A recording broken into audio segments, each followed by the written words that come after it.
Hey guys, Dr Duce back again with episode 2 of my BeatMaker's breakdown. Okay, so in episode 1 we covered a number of things from genre, tempo, instrument selections, and we got started with laying down the basics of the track, which included a simple chord progression on a pad and a bass line, as well as an arpeggiated marimba. Now today we're going to be laying down some drums and some other bits to add flavor to the track and move it on to the next stage. Okay, so let's get started.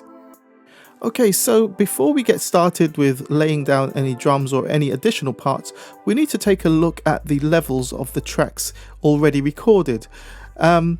What we don't want is to end up with a big mess of volumes, everything fighting each other for space and ending up with distortion. So I'm going to play this back and start to level things out, which will definitely help in terms of the mixing process later on. Certainly from a creative perspective, trying to get things in their right place at an early stage. So I'll play the track as it is and then start to balance things out.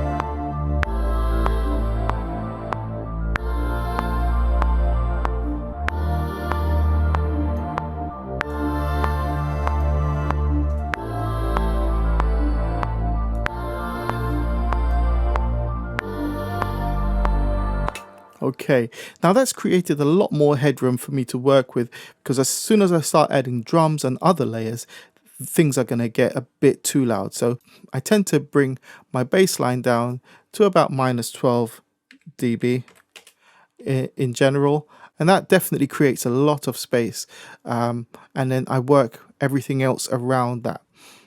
Anyway, let's get started with the drums, and for me, I love my EXS24 sampler. I've been using this for years and I find it really easy and flexible when it comes to drums and a range of other things.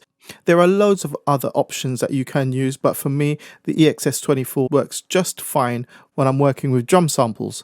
So I've got these samples here, and the sample I'm going to use for my kick is this one. Now, one of the things I love about the EXS24 is the way you can layer up an individual sample so that it has a lot more punch. So have a listen to this. Now, if I go to unison mode and go legato, what happens now is that sound has been layered 16 times, 16 voices. Now that has a lot more punch. I also like to switch on the filter, and it adds a bit more character to the sound. And if you notice over here, the volume is gone really loud now. So what I tend to do, I tend to cut about 12 dBs over here on the volume on the actual sampler, right? And that gives me a bit more headroom. And again, depending on the type of track I'm working on, I'll adjust the velocity range so it doesn't matter how hard I hit my MIDI keyboard, I'll get a maximum velocity out of it. And I'll certainly do that with my kick drum. So I'm going to just push this all the way to the top. Okay, again, I'm going to back this volume off, maybe bring it down to about -18. Yeah, and then I'll do my other adjustment here on the actual volume fader. Yeah. Okay, cool. Okay, so I'm now ready to lay down my kick drum pattern. So first thing I'm going to do, I'm going to rehearse it over the 8-bar arrangement so far, and let's see what I come up with.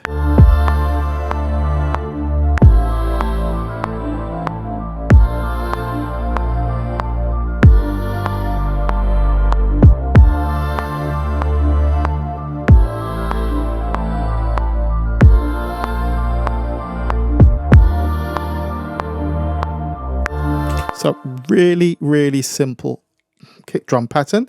So I'm going to record that. Once again, it's R on the keyboard.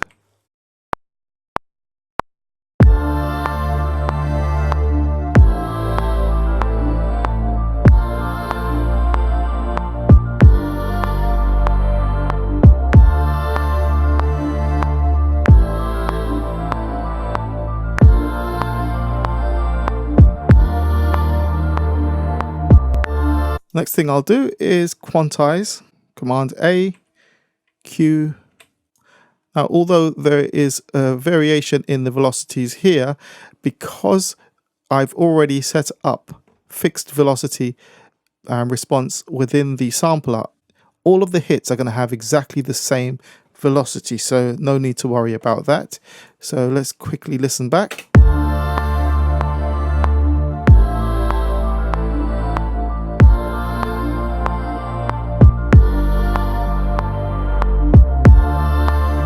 Great. Okay, sounding good. Now the clap sound I'm going for is this one. Let's go.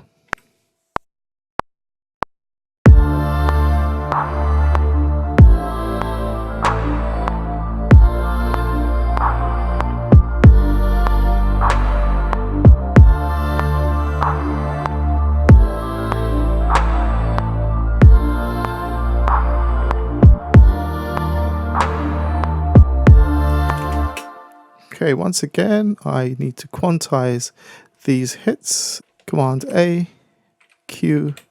And the other thing I'm going to do is just drop the volume down just a touch, so they sit slightly below the snare hits.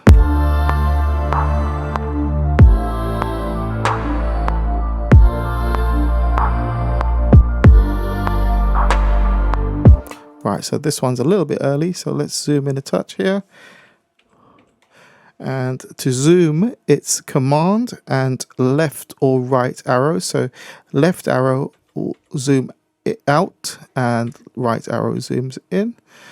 And all I do is just grab this, drag this to there.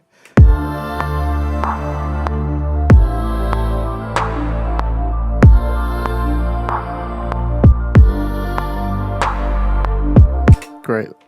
That's good. So I've selected my hi-hats patch, but this is the one I'm going to be using. And I'm going to go straight in and lay down the pattern. I'm going to be laying 2 sets of hats, but this is going to be the first part.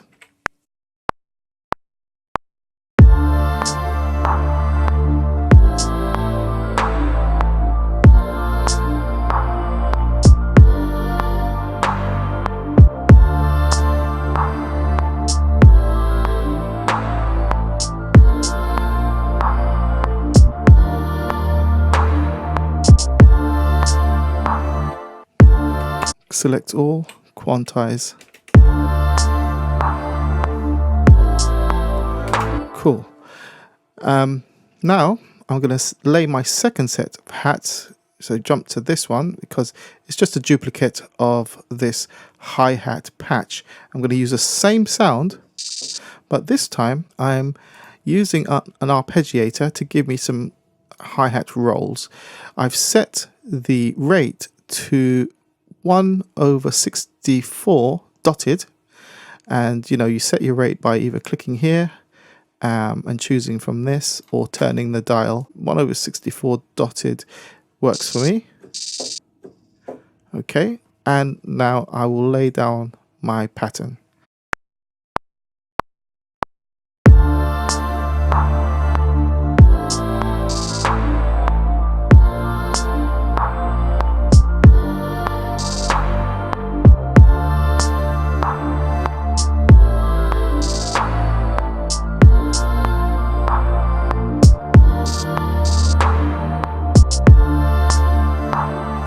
Great.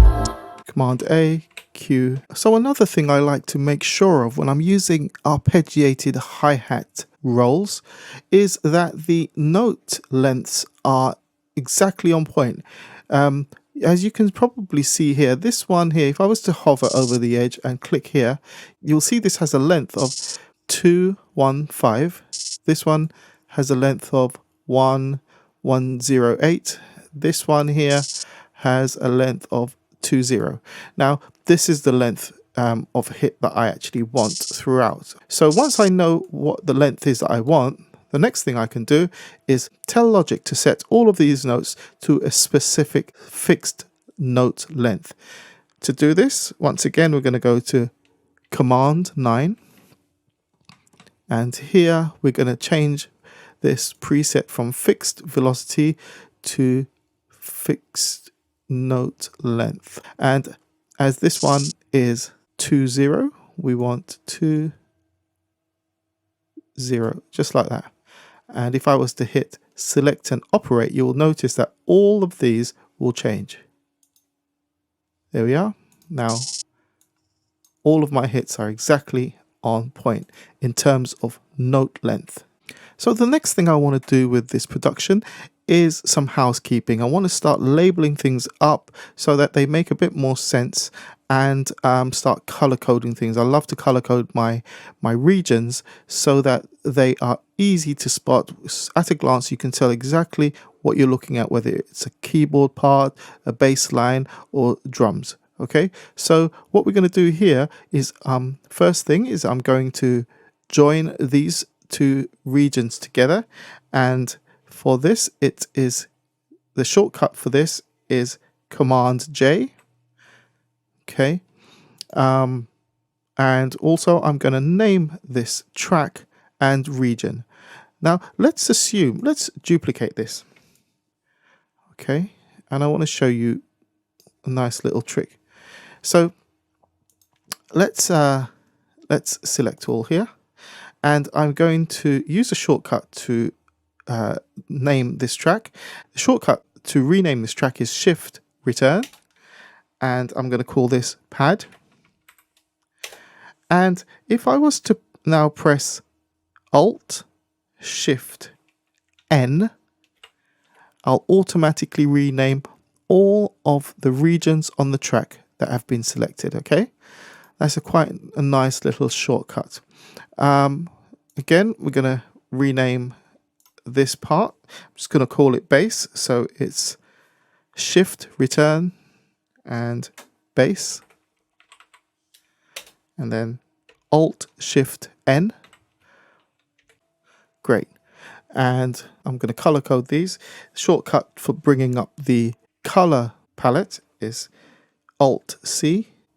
So now everything's color coded, and at a glance you can pretty much tell exactly what you're looking at. So now we're going to start arranging the production.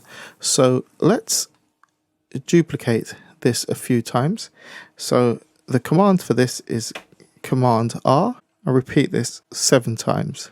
Okay, and repeat this 6 times. And what we're going to do is just arrange the piece so that it has a bit of dynamic, it has a bit of change over time. So I'm going to start with a very simple 8-bar intro. I think I'll start with the pad and maybe bring the marimba in after 4 bars. So let's crunch that down to 4 bars. And everything else I'll just take out. So just delete those. Let's have a listen to that.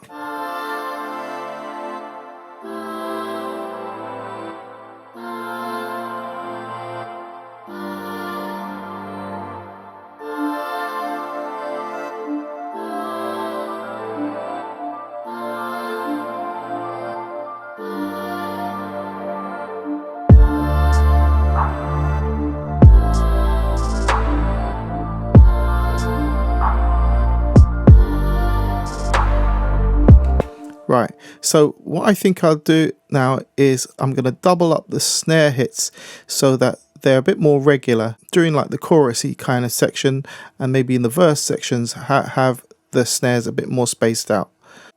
Click, drag and drop right here. There we go.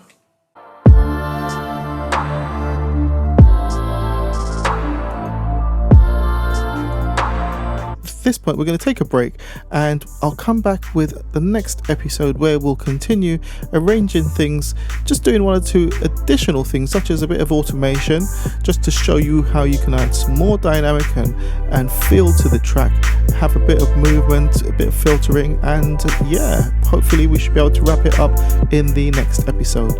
So once again, this is Dr. Duce. You take good care. Peace.